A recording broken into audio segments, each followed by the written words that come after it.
Étienne Lefebvre, les chiffres de la croissance ont déçu hier. Est-ce que ça va faire grimper le déficit budgétaire ?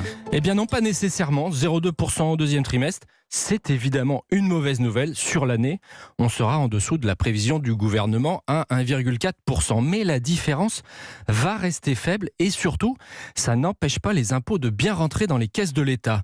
Bercy a publié hier les comptes à mi-année, on en a moins parlé, et les recettes fiscales sont bonnes. Plus 5,5% pour la TVA, plus 4% pour les taxes sur les carburants et près de 9% de hausse pour l'impôt sur les sociétés. Pour la TVA en particulier, qui est une recette très importante pour l'État, c'est plus que ce qui était prévu dans le budget. Du côté des cotisations, si les créations d'emplois continuent sur leur lancée, il ne devrait pas y avoir de mauvaises surprises.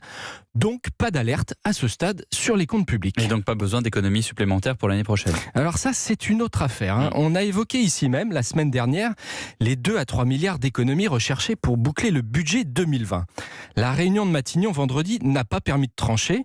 Les arbitrages auront lieu à la rentrée. Mais cette croissance poussive ne permet pas de résoudre l'équation d'un claquement de doigts comme l'espéraient certains. Le risque, c'est que l'activité manque d'élan pour l'année prochaine. Et l'autre problème, c'est que les pistes d'économie ne font pas du tout l'unanimité, que ce soit le coup de rabot sur les allocations familiales ou la suppression de certaines baisses de charges.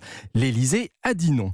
On pourrait donc avoir un déficit un peu plus élevé en 2020. Et qu'en est-il du chômage ? Peut-il continuer de baisser avec 0,2% de croissance ? Pour l'instant, c'est ce qu'il se passe et ça interpelle les économistes. On a une croissance plus riche en emplois et pauvre en gains de productivité. C'est un avantage sur le front du chômage. C'est plus inquiétant pour les salaires et la compétitivité. Et puis bien sûr, une telle croissance ne suffit pas vu le niveau du chômage. Mais il y a 2 motifs d'espoir. L'investissement très dynamique des entreprises.